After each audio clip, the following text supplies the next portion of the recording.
Bien, une fois on a terminé normalement la modélisation dans Archicad, j'aimerais bien vous dire que il faut qu'on soit dans un plan 3D. S'il vous plaît, je répète, dans une vue 3D. OK? Il faut cliquer sur F3. Et par la suite, une fois vous terminez, fichier, enregistrer ça. Où exactement? Il faut l'enregistrer normalement dans un endroit qui porte le nom du client. Par exemple, dans le bureau, on a le client, par exemple, client, name, Villa 27, et l'extension, c'est pas PLM, c'est une extension 3DS, c'est-à-dire, donc, dans l'enregistrement, il faut qu'il soit fichier 3DS. Je répète, fichier 3DS. C'est-à-dire, c'est un plan réservé pour la 3D. Bien. Une fois c'est enregistré, je clique directement sur le millimètre, une chose très très importante. Il faut convertir l'unité de dessin en millimètres parce qu'il y a deux unités. Millimètre au pouce. Comme vous savez, le pouce c'est 2,54 cm. Au blèche, c'est pas la peine. On est d'accord, ça va juste vous perturber. OK? Et ici, je vais lui dire que chaque mètre, il contient 1000 millimètres. 1000 millimètres. Aussi, c'est très très important. Sinon, on va y avoir un sérieux problème au niveau de l'échelle. OK. C'est tout. C'est enregistré. Je clique sur ne pas enregistrer les modifications. Dans le dossier client, on vient de retrouver villa.3ds. S'il vous plaît, on clique sur 3D Max, on le démarre. Ah, une fois c'est terminé, je clique sur File, Import, Merge, merger ou bien fusionner. Je clique sur Desktop, le dossier client, il n'y a rien. Pourquoi? Parce qu'ici, on est dans le type file.max. Je clique sur All File. Je sélectionne le fichier. Open. Merge object with current scene. Yeah. Yes. Bon. Il est où le plan? C'est pas grave. La chose la plus importante, ici, quand vous voyez, il faut cliquer sur la source lumineuse Archicad et la supprimer. Tout doucement. Je clique sur la caméra. Supprime. Je retrouve un petit point ici. Je sélectionne le point comme ça. Et je clique sur la touche Z. Z. Bouton droit dans cette fenêtre. Z. Z. Bouton droit Z. Z. Bouton droit Z. Z. Bien. Une fois c'est bien, l'étape la plus importante, c'est la gestion des calques. Vous allez me dire, monsieur, pourquoi elle est très importante? Bah, si on ne peut pas gérer les calques, on ne peut pas travailler dans la ville. C'est impossible. OK? Bien. Je vais me déplacer soit dans la vue left, soit dans la vue front, quand vous voulez. La vue 2D. Une chose très importante, une petite conseil, à ne jamais faire le bouton Alt et la roulade comme ça, dans une vue 2D. C'est interdit. Pourquoi, monsieur? Parce que normalement, on est maintenant dans une vue orthographique, ok? C'est une vue qui nous empêche un tout petit peu d'utiliser les, les lines et les points d'une manière correcte. Je clique sur orthographique et je clique sur front. Bien. Autre chose, je peux y aller directement dans le menu Toggle Layer Explore. Toggle Layer Explore. C'est un peu le gestionnaire des calques dans 3D Max. Je clique sur Create a New Layer. Je le renomme, par exemple, RDC. Je clique à l'extérieur comme ça. Et par la suite, je clique une deuxième fois. Premier étage. Comme vous voyez, on a un calque par défaut qui contient le tout. J'aimerais bien vous dire que la différence visuelle entre les calques, c'est la couleur verte qui se trouve ici. Une fois la couleur verte qui est ici, elle est activée, c'est-à-dire que c'est le layer activé. Celui-là, il est activé ou celui-là, il est activé. C'est bon? Bien. Par la suite, je me déplace dans cette vue. Je dis que je veux activer le RDC. Qu'est-ce qu'il y a dans le RDC? Il n'y a rien. Head. Je viens de cacher ce qui se trouve dans le RDC, même si qu'il n'y a rien. Je me déplace dans la vue. Je sélectionne les éléments approximatifs dans le RDC que je veux. Et je me déplace vers cette icône, les SMISA, déplacer les éléments dans le calque actif. Je clique. Ça doit être caché. Pourquoi? Parce que le calque RDC, elle est... Voilà. Je viens de organiser. J'observe dans la vue 3D s'il y a quelque chose que je veux le mettre dans l'autre plan. Et c'est à moi de voir. Si c'est bien, oui. Sinon, s'il y a quelque chose qui manque, il suffit juste de sélectionner cet élément, par exemple, on est d'accord, et je le déplace dans le calque actif. Dans ce cas, c'est le RDC. C'est bon? Bien. Je reprends tout ça. Je clique sur le layer de premier étage. Je l'active. Je le cache. Et hop. Et maintenant, le calque par défaut, il ne contient rien. Elle est vide. Si j'active le premier étage, voilà les calques de mon premier étage. Chaque élément dans un calque séparé, comme vous voyez, et j'active. Comme vous savez, je ne peux pas supprimer le calque par défaut. C'est bon? Bien. Allons-y. J'active le calque RDC pour qu'il soit le calque activé. Je cache le layer premier étage et par défaut. Comme vous voyez, j'observe ce qui se passe. La première remarque visuelle, que on a des escaliers avec petit cache en orange. Je vais le supprimer. Le cache, c'est juste pour montrer l'espace réservé pour les escaliers. On est d'accord? Il n'y a pas d'erreur ici, c'est juste l'endroit réservé pour la dalle. Bien. Et maintenant, je peux travailler. S'il vous plaît, je répète, dans le Toggle Layer Explore, je suis en RDC. Je suis en RDC, c'est le calque actif. Ah. Une fois c'est fini, une fois c'est bien, il est activé autant que calque. Je me déplace ici, dans la vue top.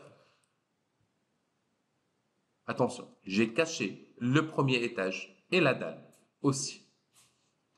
Je clique sur Create, puisque je veux créer. Et je clique tout doucement sur le deuxième bouton, Shapes ou bien Line.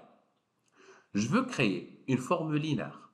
Attention, je vais vous montrer une technique un tout petit peu que vous devriez la utiliser pour la totalité de plan. Ok? Bien. Quand vous voyez, normalement, on a une dalle pour la totalité. Ce que je veux, c'est créer une forme géométrique sur mesure pour chaque pièce. Ok? Bien. Allons-y. Soit disons que je veux commencer avec cette forme qui est un peu compliquée. Je veux dessiner des lignes. Bien. Si je commence directement, c'est une erreur. La chose avec laquelle je commence. Si je veux créer un petit point, ça peut me donner. Mais si je zoome très très bien, je trouve que j'ai commis une erreur. Échappe. Donc, qu'est-ce que je dois faire? J'active l'accrochage. Bravo. Avec le bouton droit une deuxième fois pour le programmer. S'il vous plaît, vous désactivez le tout. Et par la suite, vous cliquez sur Vertex. Pourquoi Vertex? Parce qu'on a des points. Si je m'approche un tout petit peu, je trouve qu'il y a de l'accrochage. Je clique. Maintenant, c'est bien. Je zoome.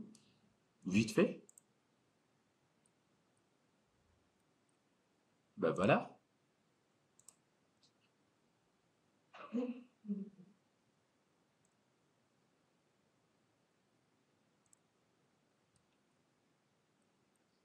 Dézoomer ou zoomer selon le besoin. Allons-y. Et je dois faire le retour vers le point de départ. C'est obligatoire. Maintenant, un petit message qui apparaît. Close Spline. Yes. Alt W. Alt W. Qu'est-ce que j'ai fait? C'est la question qui se pose. S'il vous plaît, à ne pas cliquer sur un objet. Par la suite, je clique sur Isolate Selection. Voilà ce que j'ai créé. Une petite phare. S'il vous plaît, une deuxième fois, essayez d'activer les 4 fenêtres. Pourquoi? J'aimerais bien vous dire que dans la vue frontale et la vue left, si vous voyez une seule ligne comme ça, c'est-à-dire que votre plan elle est correct au niveau de l'insertion. Parfois, attention, supposons que, il vous arrive, je désactive le Snap Circle juste pour vous montrer, que vous voyez quelque chose comme ça. Dans la 3D, peut-être que vous le voyez correct. Mais ici, je trouve que on n'a plus une seule ligne. On a plusieurs formes. Normalement, dans la vue face, je dois observer le plan se forme d'une petite ligne droite. C'est clair? Aussi dans cette vue.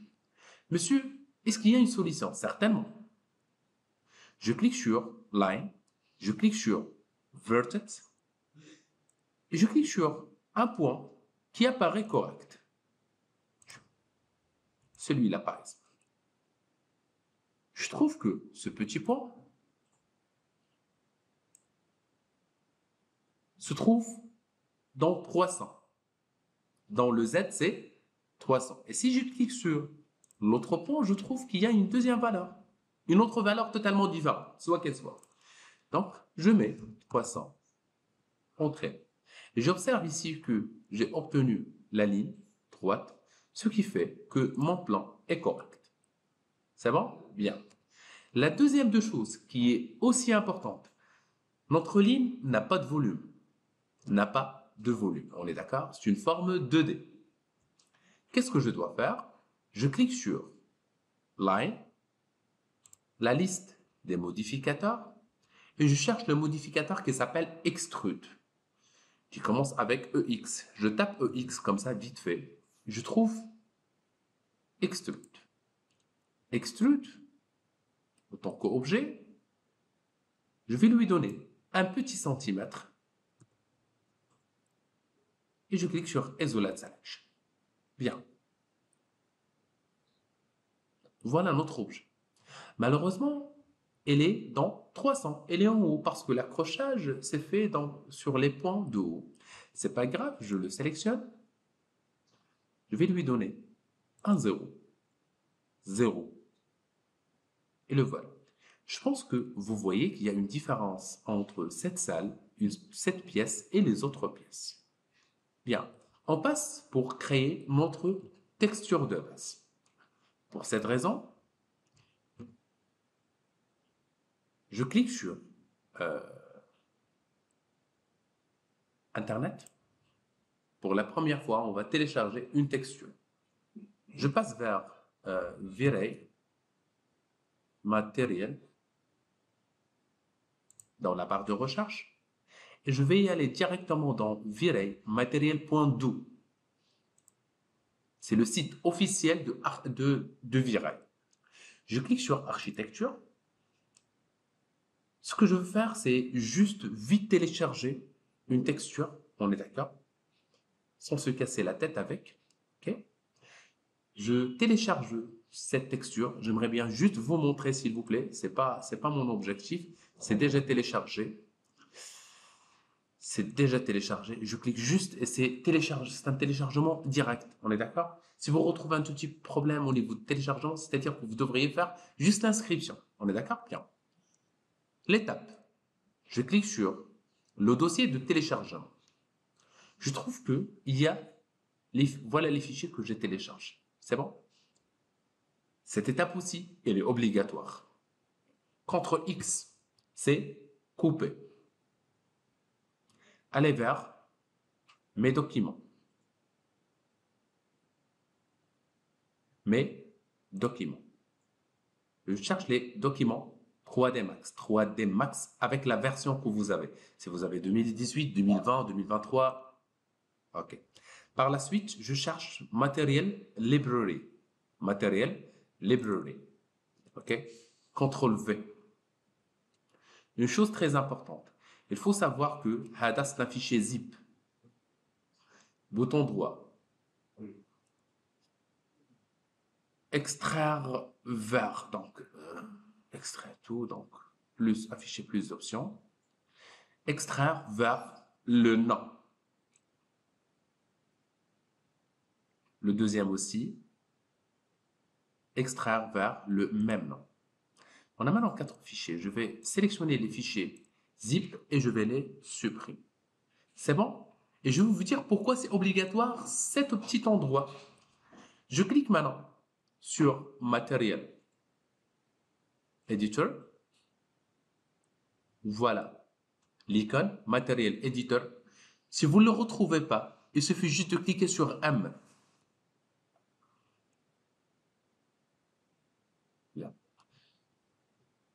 Si je clique, attention, peut-être la première fois, ça va vous afficher une fenêtre totalement différente, peut-être une fenêtre comme celle-ci. Donc, je vous invite de cliquer sur Mode, Compact Material Editor. Je prends le premier matériel. Je veux importer une texture déjà téléchargée. Je clique sur Get Material. Je cherche la petite flèche qui se trouve en haut. New Material from Library. Ah, je me retrouve directement dans l'endroit là où j'ai déplacé mes matériaux. Je clique sur un matériel et je trouve que c'est un matériel.mat. Un matériel.mat. Save. Yes.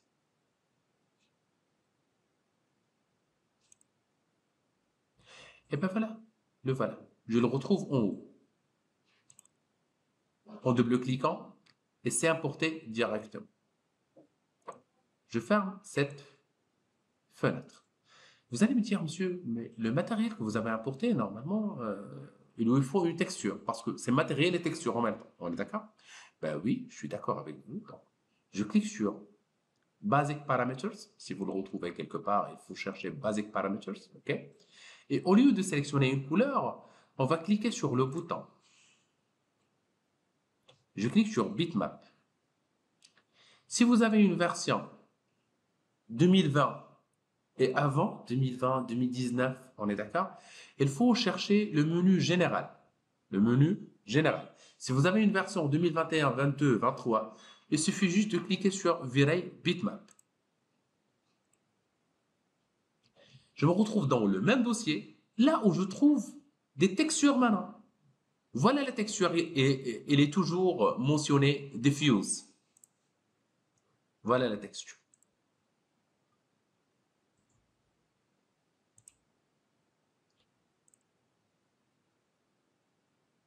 Voilà la texture. OK? Je retourne un tout petit peu. Je clique sur Go to Parent pour faire le retour. Attention. Je cherche la fenêtre Maps. La fenêtre Maps, normalement, je trouve que il y a deux matériaux, deux textures, pardonnez-moi. La première texture, c'est une texture colorée. C'est la photo, en général. OK? Et ici, c'est la texture bump. La texture bump, la différence entre les deux, que la texture bump, elle est toujours en noir et blanc. C'est la texture qui nous permet d'utiliser la zone alpha. La zone alpha, c'est un peu le vide dans la photo, elle est symbolisée avec le noir, on est d'accord? On va la retrouver toujours sous forme d'une photo noir et blanc. Toujours. Le noir, il symbolise l'alpha, ce qui nous donne les reliefs dans la photo. Je clique, OK, et je télécharge la photo via les bitmaps. Cette fois, c'est le bump.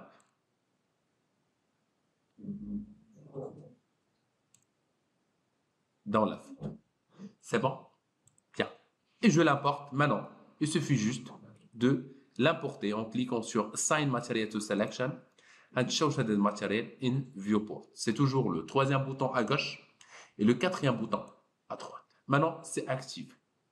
Dans mon cas de figure, j'ai des matériaux 4K qui se trouvent dans V-Ray Material Library Browser. Je suis vraiment pas dans l'obligation d'utiliser les textures V-Ray. Bouton droit, Added Material to Editor.